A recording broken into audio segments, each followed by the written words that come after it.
இப்போ நம்ம டேலில எப்படி கம்பெனி கிரியேட் பண்றதுங்கிறது தான் பார்க்க போறோம். டேலி ஓபன் பண்ணிட்டு ஒர்க்கிங் எஜுகேஷனல் மோட் போகணும்.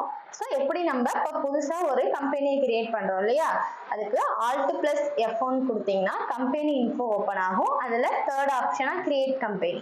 ஸோ கிரியேட் கம்பெனியை என்டர் பண்ணிட்டு உங்களுக்கு கம்பெனி கிரியேஷனோட பேஜ் ஓப்பன் ஆகும். ஸோ இதுல உங்களோட கம்பெனி நேம் என்னவோ அதை நீங்க ஃபில் பண்ணணும். ஓகேவா?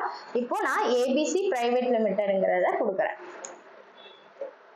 ஸோ மெயிலிங் நேம்ல நீங்க என்ன நேம் கொடுத்தீங்களோ அதுவே உங்களுக்கு மெயிலிங் நேம்ல வந்துடும். அட்ரஸ் நீங்க ஃபில் பண்ணணும். ஸோ என்டர் பண்ணிட்டு இப்போ நான் அட்ரஸை கொடுத்துட்டேன். ஸோ இப்போ கண்ட்ரியில இந்தியா, ஸோ ஸ்டேட் என்னவோ அதை கொடுக்கணும். ஓகேவா? இப்போ பின்கோடு இங்கே போன் நம்பர் இருக்கு இல்லையா, இதுல உங்க கம்பெனி என்ன போன் நம்பர் யூஸ் பண்றாங்களோ அந்த போன் நம்பரை கொடுக்கணும். டிஃபால்ட்டா கொடுத்துக்கோங்க. இதுல மொபைல் நம்பரை என்டர் பண்ணிக்கோங்க. So fax number.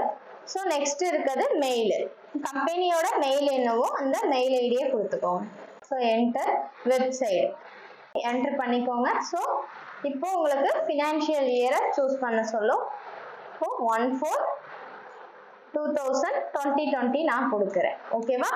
இது செக்யூரிட்டி கண்ட்ரோல். ஸோ என்டர் பண்ணிட்டு இது எல்லாத்தையுமே ஃபுல்லா நீங்க அக்செப்ட் பண்ணிக்க வேண்டியது. ஓகேவா? அக்செப்ட் பண்ணீங்கன்னா இப்போ நீங்க என்ன கம்பெனி கிரியேட் பண்ணீங்களோ அந்த கம்பெனியோட நேம் உங்களுக்கு டிஸ்பிளே ஆகும். ஓகேவா? தேங்க்யூ.